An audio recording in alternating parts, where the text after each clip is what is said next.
ஏங்க சாமி தச்சனா? தச்சனை இல்ல. தச்சனை வாங்காம இருமுடி ஏற்றக்கூடாது சாமி. சும்மா இருங்க சாமி.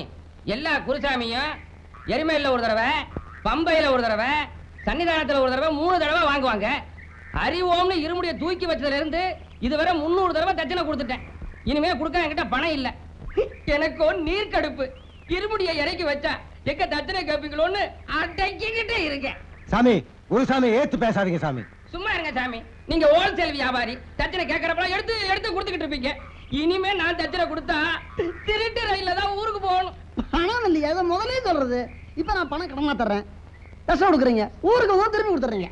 ஏ குருசாமி, ஏ மட குருசாமி, கழுதையா பேசுது? கழுதை பேசல, கழுதைக்குள்ள இருக்க ஆட்டுத்தாடி குருசாமி பேசுறேன். நான் ஒரு சிசிய குலக்கட்ட சாமி பேசுறேன். நாங்க ஏன் இப்படி கழுதையானம் தெரியுமா? கழுதைக்கு பின்னாடி பெரிய கதையே இருக்கு. கேளு அந்த கதைய. கார்த்திகை 1 மாசம் மாலை போடலையா? கார்த்திகை 1 மாசம் மாலை போடலையா? நம்ம ஒரு சாமிட்ட மாலை போடுங்க, நம்ம ஒரு சாமிட்ட மாலை போடுங்க. கொல்கட்டை உன்னை எங்கெல்லாம் தேடுறது? ஏன் புது பங்களா நாளை காலையில 7 மணிக்கு வந்து சுண்ணாம்பு அடிக்கணுமா? வந்துரு. நான் வெள்ளை அடிக்கணுமா? தை மாசம் முடியற வரைக்கும் இந்த பக்கம் தலை வச்சு படுக்காத. ஏன் இன்னைக்கு தேதி என்ன? நவம்பர் 17. தமிழுக்கு என்னப்பா? கார்த்திகை 1. மாலை போட்டிருக்கல. மாலைக்கு வேலைக்கு என்ன சம்பந்தம் இருக்குதே. 75 பைசாவில 68 நாளை அமோகமா கொண்டாடிடுவேன். நாளை குங்குமம், நாளை விபூதி, நாளை சந்தனம், பஜனை பாட்டு பாடியே காலாட்டிக்கிட்டே சாப்பிட்டுக்கிட்டு இருப்பேன். அது எப்படி? ஒவ்வொரு வீட்லயும் போய் கன்னிச்சாமி கன்னிச்சாமின்னு சொல்லுவேன். ராஜ உபச்சாரம் நடக்கும். எத்தனை வருஷமா இப்படி கன்னிசாமின்னு சொல்லிக்கிட்டு இருப்ப? அது மட்டுமா, 2 மாசம் எங்க அப்பா அம்மா திட்டவே மாட்டாங்க. இந்த மாலைக்கு அவ்வளவு மரியாதை. சாப்பிடுங்க சாமி, சாப்பிடுங்க சாமின்னு காலைல விழுவாங்க. இதெல்லாம் ஒரு பொழப்பு. நீயும் மாலை போட்டிருக்க. உன் பொழப்பு போற போது வேலையை பாரியா. கார்த்திகை 1வது மாசம் மாலை போடலையா? கார்த்திகை 1வது மாசம் மாலை போடலையா? எங்க ஊர் சாமி மாலை ஓடுங்கோ. சாமியே சாமி ரொம்ப இழுக்காதீங்க, சாயங்காலம் மாதிரி போகுது, போடுங்க. சாமி சரணம் ஐயப்பா. போ அடுத்தல வா. யோ எந்திரியா. சாமியே, அத நான் சொல்லணும். சாமி சரணம் ஐயப்பா. என்ன சாமி அருள் வந்துருச்சா? வேப்பன நாத்த தாங்க முடியல. அடுத்தால வா. சாமி சரணய்யப்பா. என்னங்க சாமி சரணய்யப்பா. கொஞ்சம் பலமா சொன்னா தேஞ்சு போவீங்களோ? உள்ள நுழைய மாட்டேங்குதியா? வண்டி சிரிச்சாங்க. போ. ஒரு பஸ் முடிஞ்சு போச்சு, அடுத்த பஸ் வா. சாமியே சரணமையப்பா. என்னய்யா கொலை பண்ண வர்ற மாதிரி வர்றான்? சாமி மேல அவ்வளவு பக்தி. எழுப்பு, தூங்கிற போறான். எந்திரிக்க சாமி. சாமி வர 24ஆம் தேதி நம்ம வீட்டுல மலர் பூஜை சாமி. ஐயோ அந்த தேதியில 5-6 பேர் இருக்க. தேதி இல்லையா? இருக்கு. தேதி வேணும்னா ரேட்டை பொறுத்து இருக்கு. ரேட்டை நான் கொடுத்துறேன் சாமி. கொடுத்துறீங்களா? கொடுத்துறேன் சாமி. தேதி வேணும் 35ஆம் தேதி. அப்படி ஒரு தேதி இல்ல சாமி. 30ஆம் தேதி. 30ஆம் தேதி வச்சுக்க. சரி சாமி. சாமி நான் மாலை போடணும், என்ன பண்ணணும்? வேட்டியும் சட்டையும் அவுத்து போட்டுரு. ஐயோ, ஏதாவது சாய வட்டி கேட்டிய சாமி? அப்படியா சாமி? சாமி இந்த மத்த விதிமுறைகள் எல்லாம் எனக்கு தெரியாது, சாமி சொல்லணும்.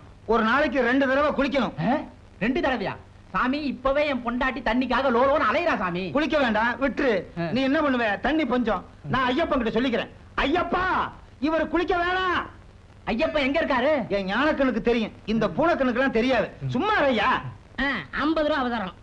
கட்டிடுறேன். சாமி இந்த சாப்பாடு வகைராக்கள் அது சொல்றேன். மத்த சாமிலாம் அதை சாப்பிடாத இதை சாப்பிடாதுன்னு சொல்லுவோம். எங்க குருசாமிட்ட அப்படி இல்ல, நீ எது வேணாலும் சாப்பிடலாம். அப்புறம் அதை மட்டும் கட்டிடணும். மத்தியானம் பிரியாணி சாப்பிடலாம், சாயந்தரம் முட்டை பரோட்டா, கும்மா குத்து குத்து. சாமி இது அருவாளா? ஃபுல்லா போடு. மீதி இருந்தா கொண்டா, நாங்க 2 பேரும் போட்டுக்கிறோம். 100 ரூபா அவதாரம். சாமி மன்னிச்சிருவாரு. கொடுத்துறேன் சாமி. என் கையால மாலை போட்டு மலைக்கு போனவங்க யாருமே புலி அடிச்சது, யானை அடிச்சது அப்படின்னு சொன்னதே கிடையாது. ஏன்னா யார் திரும்பி வந்ததே கிடையாது. சாமி ஐயப்பனோட ஐயப்பனா ஐக்கியம் ஆயிடுவாங்க. அப்படியா சாமி? மாலை போடுங்க சாமி, நானும் ஐக்கியம் ஆயிடுறேன். தட்சணை விடுங்க. தட்சணை எவ்வளவு? அதாவது சாமி அல்லவனா ஒரு காலுக்கு 10 ரூபா ஆகும். அப்படியா? இல்லையா, தட்சணை எடுக்கிறேன். எங்க கொண்டு போய் வச்சிருக்கான் பாரு. கொடுங்க. வேட்டியை காட்டு. கையில மாலையை கொடுத்தா கழுத்துல போட்ட மாதிரி அர்த்தம். அப்படியா? எங்க வந்து கத்துறான் பாரு. ஆமா, இதுக்கு முன்னால நான் மாலை போட்டனே, அவங்க கிட்ட தட்சணை வாங்கிட்டியா? கேட்டுலயே வச்சு வாங்கிட்டல்ல. அப்படியா? மொத்தம் எவ்வளவு? சாதா 68, பேசல் 70. என்னய்யா உடுப்பி ஹோட்டல்ல தோசை சொன்ன மாதிரி சொல்லிட்டு இருக்க? கணக்கு சாமி. அப்படியா? ஏன்னா கணக்குல நம்ம 2 பேத்துக்குள்ள பிரிவினையே வந்துடக்கூடாது. கணக்குனா ரொம்ப கரெக்டா இருக்கணும். பேங்க்ல பணம் போடுறதுல என்னப்பா சிக்கல் இருக்கு? பேங்க் போனா 2 பேர் ரெக்கமெண்டேஷன் தேவை. நீங்க ரெக்கமெண்டேஷன் பண்ணி பணத்தை போட்டீங்க. சனிக்கிழமை உங்களுக்கு பணம் தேவைப்பட்டது. 1 மணிக்கு போனா 12 மணியோட பேங்க் க்ளோஸும்பா. ஞாயிற்றுக்கிழமை லீவு வரும். திங்கக்கிழமை ஏதாவது ஸ்ட்ரைக்கு வரும். செவ்வாய்க்கிழமை சிவகாமின்னு போட்டு ஒரு செகண்ட் எட்டினா அந்த சீனா இல்ல சீனா அது வளைஞ்சிருந்தாலும் சரி நீட்டி இருந்தாலும் சரி அது உங்க கையெழுத்துலன்னு உங்கள்கிட்ட சொல்லுவான்.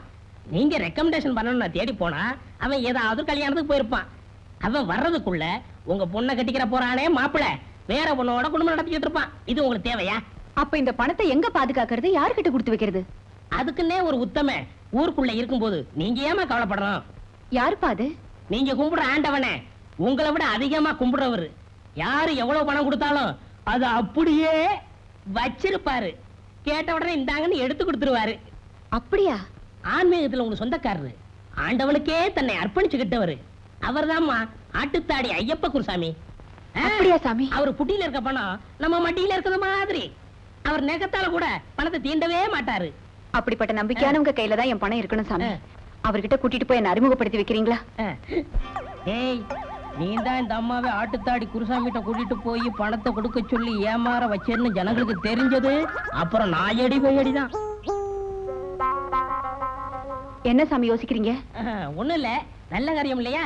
ராவுகாலம் வரதுக்குள்ள அவர்கிட்ட போய் சொல்லிட்டு அவர் அட்ரஸ வாங்கி உங்க கையில கொடுத்துடுறேன். நீங்களே போய் பாத்துக்குங்க. சரி சாமி. அப்ப நான் வரட்டுமாமா? என்ன சாமி? ஒண்ணும் இல்ல, பிரச்சனை வாங்கியே பழக்கமாயிருச்சு. புரியல. கொடுங்க. ஆஹா, உங்களை ஐயப்ப கைவிட மாட்டான். சரி சாமி. வர்றம்மா. ரொம்ப நன்றி சாமி. சாமி, அட்ரஸ் கொடுத்துருக்கேன். ஆள் வரப்போகுது. உங்களுக்கு 50,000 ரூபாய் வரப்போகுது. எனக்கு 5,000 ரூபாய் கமிஷன் வரணும். நீ என்னைக்கு கமிஷன் வாங்காம இருந்திருக்க? என்னைக்கு மொத்தமா கொடுத்தீங்க? கேட்கும் போதெல்லாம் 5 மொத்தமா கொடுத்து வாய் அடைச்சிட்டீங்க. இன்னைக்கு 5,000 ரூபாய் எனக்கு வேணும். இந்த பவர் ஹவுஸுக்கு பணம் வந்தா இந்த மெயின் சுவிட்சுக்கு பணம் வரும். ஆமா, வர்ற அப்பா வீல்ட்ட செட்டப்பா நடிக்கணுமே, அதுக்கு ஆள் வச்சிருக்கீங்களா? எல்லாம் ரெடி பண்ணிட்டேன். அவங்க வர போறாங்க, நீ உள்ள போடா. ஓடிறேன். கோத கோத, என்ன கூப்பிட்டீங்களா? கூப்பிட்டதுனால தானே வந்த. அப்புறம் என்ன கூப்பிட்டீங்களான்னு ஒரு கேள்வி. இதுல ஒண்ணும் குறைச்சல் இல்ல. பின்ன எதுல குறைச்சலுங்கிற? சாமியே சரணம் ஐயப்பா. அப்பப்ப இத வேற சொல்லிக்கீங்க. இந்த பாரு, அந்த அம்மா அப்ப வர போறாங்க. நான் எது சொன்னாலும் நீ ஆமா ஆமான்னு சொல்லணும். முடியாது. இன்னையில இருந்து ஆமா போடுறத நான் நிறுத்திட போறேன். நீங்க பண்ற பாவத்துக்கெல்லாம் அந்த ஐயப்ப என்ன தண்டிக்க போறான். அடியே, நீ இப்படி இடக்கு முடக்கா பேசுனீன்னா வர்ற ஒரு பெரிய வருமானமும் வராம போயிரும்டி. கொஞ்சம் ஒத்துழையி. ஆமான்னு சொல்ல மாட்டேன், இல்லன்னு சொல்ல மாட்டேன். இது போதும். வாங்க வாங்க வாங்க வாங்க வாங்க. என்ன விஷயமா வந்தீங்க? என் வீட்டு மாளிகைபுரத்தை பார்க்க வந்தீங்களா? இல்லைங்க சாமி. ஓஹோ, உங்க பையனுக்கு மாலை போட்டு மலைக்கு அனுப்புற விஷயமா வந்தீங்களா? அது இல்லைங்க. குருசாமி, குருசாமி, என் பிரசவத்துக்கு. இந்த உடம்புல உனக்கு பிரசவமா? தாங்காதப்பா. இல்லீங்க, என் பிரசவத்துக்கு, என் சம்சாரத்தோட பிரசவத்துக்கு வந்து பணம் வாங்கிக்கிறேன்னு ஒரு 200 ரூபாய் கொடுத்தேன்ல. என் சம்சாரத்தை இடுப்பு வலின்னு ஆஸ்பத்திரியில சேர்த்துட்டு வந்திருக்கிறேன். அந்த பணத்தை இப்ப கொடுத்தீங்கன்னா ரொம்ப நல்லா இருக்கும். தானே இருங்க. கோதை கோதை, ஒரு 300 ரூபாய் கொண்டாந்து கொடு. 200 ரூபாய் தான் கொடுத்தேன். ஐயப்பா எனக்கு பணமா கொடுக்கிறாரு. மக்களுக்கு நான் அதை நன்கொடையா கொடுக்கிறேன். என்ன மாதிரி உதவி செய்யற மனப்பான்மை உள்ள மனிதரை நீங்க பார்க்கவே முடியாது. இந்தாங்க, கைய மூடிக்குங்க, போயிட்டு வாங்க. என்ன மாதிரி ஒரு நாணயத்தினை பார்க்கவே முடியாது. உங்களுக்கு நான் என்ன உதவி பண்ணணும்? உங்க சிஷ்யசாமி உங்ககிட்ட என்ன பத்தி சொல்லிருப்பாருங்களே. சொன்னா நிச்சயதாம்பலம் 50,000 ரூபாய் பணம் யாரோ கொடுத்து வைக்க போறாங்கன்னு சொன்னான். என் பொண்ணுக்கு கல்யாணம் நிச்சயமா இருக்குங்க. கல்யாண தேதி வரைக்கும் இவ்வளவு பெரிய தொகையை வீட்டுல வைக்க பயமா இருந்துச்சு. உங்ககிட்ட கொடுத்து வச்சா எப்ப கேட்டாலும் திருப்பி தந்துருவீங்கன்னு உங்க சிஷ்யசாமி தான் சொன்னாரு. அதனாலதான் இந்த 50,000 ரூபாய உங்ககிட்டயே கொடுத்து வைக்கலாம்னு வந்தேன். 50,000? அம்மா, உங்ககிட்ட ஒரு விஷயம் சொல்லணுமே.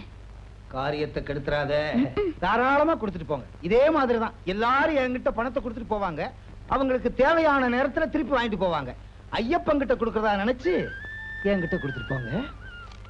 இந்தாங்க சாமி. போத, இத கொண்டு போய் உள்ள வை. சாமி, மறுபடியும் நான் பணத்தை நிச்சயதார்த்தத்தன்னைக்கு வந்து வாங்கிக்கிறேன் சாமி. நீங்க எப்ப வேணாலும் வந்து திருப்பி வாங்கிக்கலாம். கேளுங்கள் கொடுக்கப்படும், தட்டுங்கள் திறக்கப்படும் சொல்லியிருக்காங்க. இவ ஒருத்தி நேரங்காலம் தெரியாம ஏப்ப முடிக்கிட்டு இருப்பா. சாமி வெட்டுங்க. கழுத்தையா? கமிஷன சாமி. அடே, இன்னும் கட்டே பிரிக்கல, அதுக்குள்ளே வெட்டுங்கிறிய. இத கொடுக்கல, இந்தாதான் பரவ சொல்லி போடுவேன். நல்ல குருசாமி, நல்ல சிஷ்யசாமி.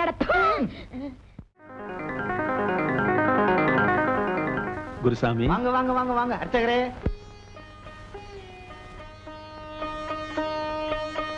என்ன விஷயம்? ஒண்ணும் இல்ல. ஒண்ணுமே இல்லாம என்கிட்ட எதுக்காக வர்றீங்க? சரி, நான் வரேன். என்கிட்ட இருக்கிற 2.5 லட்சம் ரூபாய் உங்ககிட்ட கொடுத்துட்டு நான் காசி ராமேஸ்வரம் யாத்திரை போயிட்டு திரும்பி வந்து வாங்கிக்கலாம்னு நினைச்சேன். பரவாயில்ல, நான் வரேன். இத முதல்ல சொல்லக்கூடாதா? உட்காருங்க உட்காருங்க உட்காருங்க. பாத்தியாடி, ஊருக்குள்ள பணம் வச்சிருக்கவங்க அத்தனை பேரையும் என்கிட்ட கொண்டாந்து கொடுங்க, என்கிட்ட கொண்டாந்து கொடுங்கன்னு ஐயப்பன் அனுப்பிச்சுக்கிட்டே இருக்காரு. எனக்காக ஐயப்பன் ஏஜென்ட் வேலை பார்த்துக்கிட்டு இருக்காரு. நல்லா யோசனை பண்ணீங்களா? இவர் காசிக்கு போறதையா? இவர்கிட்ட பணம் கொடுக்கறத நான் யோசிச்சுட்டு தாமா வந்தேன். ஐயப்பா, என்கிட்ட இருக்கிற 2.5 லட்சம் ரூபாய நான் பேங்க்ல டெபாசிட் பண்ணி வைக்க முடியுமா? தட்டு எந்திர எனக்கு 2.5 லட்சம் ரூபாய் எங்க இருந்து வந்ததுன்னு எக்குத்தப்பா எல்லாரும் கேள்வி கேப்பா இல்லையா? கேப்பான் கேப்பான். கோயில் குளத்துக்கு போகும்போது பணத்தை கொண்டு போக முடியாது, ஏன்னா கொள்ளையடிச்சிருவானுங்க. உங்களை விடவா? நீங்க ரொம்ப நாணயமானவர்னு சொன்னா அதனாலதான் உங்ககிட்ட கொடுத்து வைக்கலாம்னு. என்கிட்ட பணத்தை கொடுங்க, என் நாணயம் எப்படிங்கறது அப்புறம் தெரியும். ஐயப்பா, ஏண்டி ஏப்பம் வர்றதுக்கு வேற நேரமே இல்லையா? அது ஒண்ணு இல்ல, காலையில ஆப்பம் கொஞ்சம் அதிகமா சாப்பிட்டா அதான் ஏப்பம் வர்றா. குருசாமி, ஐயோ, கொடுத்த பணத்தை கேட்க வந்துட்டாலே இந்த சிவகாமி. பணத்தை திருப்பி கொடுக்கலைன்னா அர்ச்சகர்கிட்ட இருந்து வரப்போற 2.5 லட்சம் வராமலே போயிருமே. அறைய கொடுத்துட்டா 2.5 வரும், 50 போகும், 2.5 வரும். குருசாமி, உன்ன மாதிரி சாமி 4 பேர் இருந்துட்டா ஐயப்பன் மலையை விட்டே ஓடிடுவான். வாங்க சிவகாமி அம்மா, வாங்க வாங்க வாங்க. கல்யாணத்துக்காக 50,000 ரூபாய் கொடுத்து வச்சிருக்காங்கன்னு சொன்னேனே, அதை வாங்குறதுக்காக தான் வந்திருக்காங்க. அதை நான் திருப்பி கொடுத்துருவேன், ஏன்னா நான் நாணயத்தேன். போத இங்க தானே இருக்கேன். இவங்க பணத்தை உடனடியா திருப்பி கொடு. உண்மையாவே சொல்றீங்க? உண்மையத்தான் சொல்றேன். என் நாக்குல என்னைக்கும் போய் பேசியிருக்கேன், உண்மையத்தான் பேசுவேன். யாராரு பணம் கொடுத்தாங்களோ அந்தந்த பணம் அப்படி அப்படியே இருக்கும். திருப்பி கொடுக்கும்போது தூசியை தட்டித்தான் கொடுக்கணும். பணத்தை நான் கையால தொடரதே இல்லையே. இந்தாங்க. ரொம்ப நன்றி குருசாமி. கல்யாணத்துக்கு என்ன கூப்பிடலைனாலும் நான் அவசியம் வந்துருவேன். வரேங்க. ஐயா, கும்பிடுறாங்க, அதை நீங்க கவனிக்கலையா? நான் பார்த்துட்டேன். சாமி, நீங்க சொன்ன மாதிரியே குருசாமி பணத்தை கொடுத்துட்டாருங்க. உங்களுக்கு எப்படி நன்றி சொல்றதுன்னே தெரியல. நீங்க நல்லா இருக்காங்க. வரேங்க. போயிட்டாங்க. குருசாமி பணத்தை திருப்பி கொடுத்துட்டாரா? வாங்கின பணத்தை திருப்பி கொடுக்கறது இல்லையே. ஒருவேளை எனக்கு கொடுத்த 5000 திருப்பி கேட்டா என்ன செய்யறது? 5-6 குருசாமிய வேலைக்கு கூப்பிடுறாங்க அப்படின்னு சொல்லி பயமுறுத்த வேண்டியதான். நல்ல காரியத்தில் லேட் பண்ணக்கூடாது, சீக்கிரம் போயிட்டு வாங்க. நான் போயிட்டு வந்துடுறேன். கும்பிடு சாமி. என்ன சாமி 50,000 திருப்பி கொடுத்துட்டீங்க? 50 போனா என்ன, 2.5 லட்சம் இப்ப திரும்பி வருது பாரு. 2 லட்சமா? எனக்கு கமிஷன் எவ்வளவு? எதுக்கு கமிஷன்? இது ஸ்ட்ரைட் கான்ட்ராக்ட், கமிஷனே கிடையாது. சாமி, அப்புறம் குருசாமி மாத்திடுவேன். என்னடா அடிக்கடி இதையே சொல்லி என்ன பயமுறுத்துற? அடச்சை, நல்ல குரு நல்ல சிஷ்யன். ஐயப்பா, இது எங்களுக்கு நல்ல புத்தியா கொடு. அவங்கிட்ட அடி வாங்கி சாக போதுங்களோ? ஐயப்பனே இங்க வந்தாலும் அவரே நாங்க மாத்திடுவோம். குருசாமி,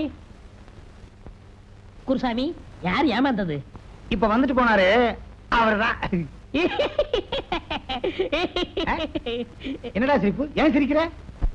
அந்த ஆளே ஒரு பிச்சைக்காரன். தினசரி கோயில் திரையில படுத்துக்கிருவான். தட்டுல காசை போட்டா கூட வாங்க மாட்டான். இருக்கிறது இரவல் குடிசை.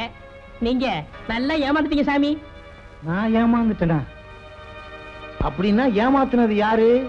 நாங்க சிஷ்யமார்கிட்ட வாங்கின லஞ்சத்துக்காகவும் ஒழுங்கா விரத முறையில சொல்லி கொடுக்கறதுனாலயே நாங்க செய்த பாவத்துக்கு தண்டனையாத்தான் ஐயப்ப எங்களை கழுதையா பிறக்க வச்சு சபரிமலையில சாமியார்களுக்கு உணவுப் பொருளை சுமக்க வச்சிருக்காரு.